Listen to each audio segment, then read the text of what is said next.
السلام علیکم ورحمۃ اللہ وبرکاتہ۔ ناظرین کرام، سرکار دو عالم صلی اللہ علیہ وآلہ وسلم کے جلیل القدر صحابی حضرت سعد بن وقاص رضی اللہ تعالی عنہ، ان کی کنیت ابو اسحاق ہے اور خاندان قریش کے ایک بہت ہی نامور شخص ہیں جو مکہ مکرمہ کے رہنے والے ہیں۔ یہ ان خوش نصیبوں میں سے ایک ہیں جن کو حضور صلی اللہ علیہ وآلہ وسلم نے جنت کی بشارت دی۔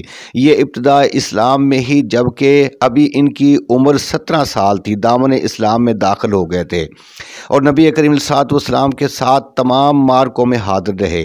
یہ خود فرمایا کرتے تھے کہ میں وہ پہلا شخص ہوں جس نے اللہ کی راہ میں کفار پر تیر چلایا، اور ہم نے حضور علیہ السلام کے ساتھ رہ کر اس حال میں جہاد کیا کہ ہمارے پاس سوائے ککر کے پتوں اور ککر کی پھلیوں کے سوا کھانے کے لیے کوئی چیز نہ تھی۔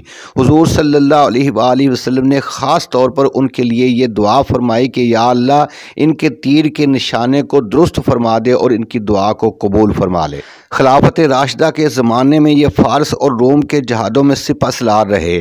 حضرت عمر بن خطاب رضی اللہ تعالی عنہ نے اپنے دور خلافت میں ان کو کوفہ کا گورنر مقرر فرمایا، پھر اس عہدے سے معزول کر دیا، اور یہ برابر کفار کے ساتھ کبھی سپاہی بن کر کبھی سپہ سالار بن کر جہاد کرتے رہے۔ جب حضرت عثمان غنی رضی اللہ تعالی عنہ امیر المؤمنین منتخب ہوئے تو انہوں نے دوبارہ ان کو کوفہ کا گورنر بنا دیا۔ سن 55 ہجری میں 75 سال کی عمر میں آپ نے وصال فرمایا۔ وصال سے پہلے آپ نے وصیت فرمائی تھی کہ میرے کفن میں میرے اون کا وہ پرانا جبہ ضرور پہنایا جائے جس کو پہن کر میں نے جنگ بدر میں کفار کے ساتھ جہاد کیا تھا۔ وہ جبہ آپ کے کفن میں شامل کر دیا گیا۔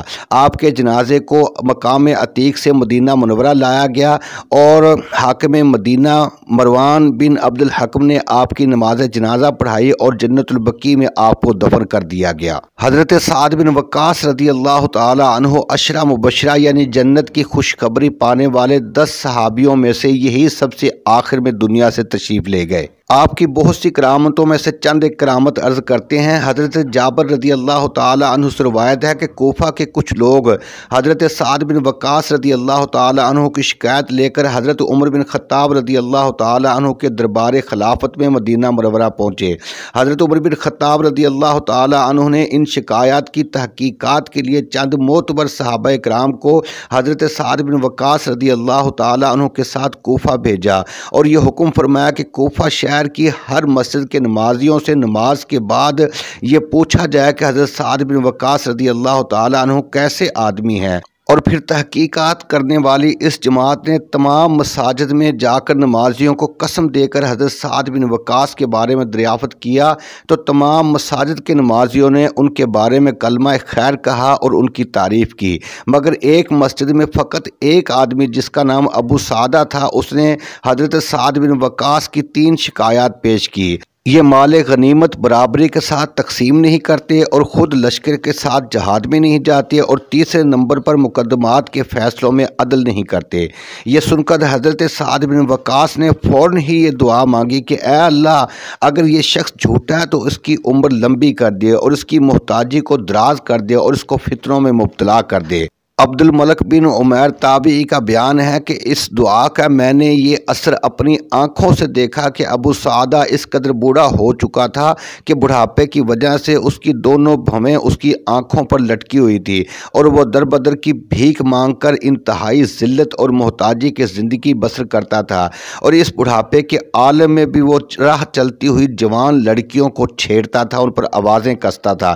جب کوئی اس سے اس کا حال پوچھتا تو وہ کہتا تھا کہ میں کیا بتاؤں، میں وہ بدنصیب بڈھا ہوں جو فتنوں میں مبتلا ہوں، کیونکہ مجھ کو حضرت سعد بن وقاص رضی اللہ تعالی عنہ کی بد دعا لگ گئی ہے۔ اسی طرح ایک شخص حضرت سعد بن وقاص کے سامنے صحابہ کرام کی شان میں گستاخی اور بے ادبی کے الفاظ بولنے لگا۔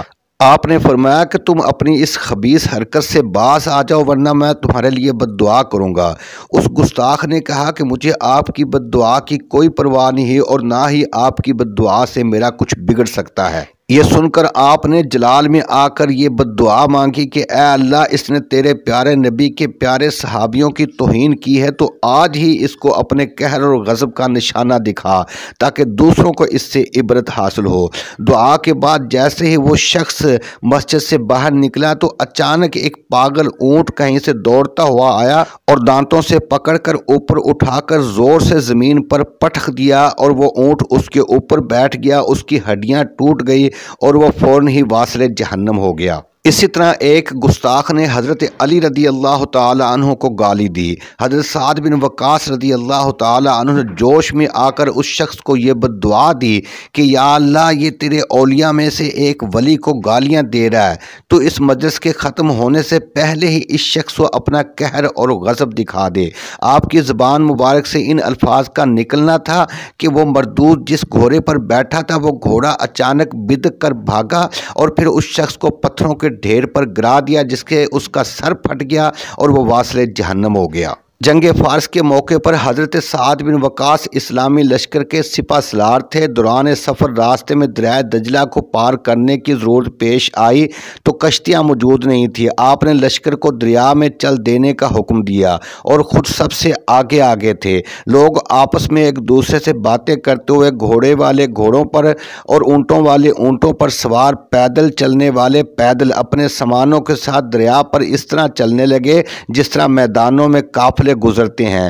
عثمان نہدی تابعی کا بیان ہے کہ اس لشکر کی تعداد 60,000 تھی۔ علامہ اقبال نے اسی کرامت کی طرف اشارہ کرتے ہوئے لکھا کہ دشت تو دشت، دریا بھی نہ چھوڑے ہم نے، بحر ظلمات میں دوڑا دیے گھوڑے ہم نے۔ اللہ تعالیٰ صحابہ کرام کے طفیل تمام امت مسلمہ کے حال پر رحم فرمائے۔ ناظرین، اگر ویڈیو اچھی لگے تو ہمارے چینل حوض کوثر کو ضرور سبسکرائب کریں، بیل کو بھی پریس کریں۔ اللہ حافظ۔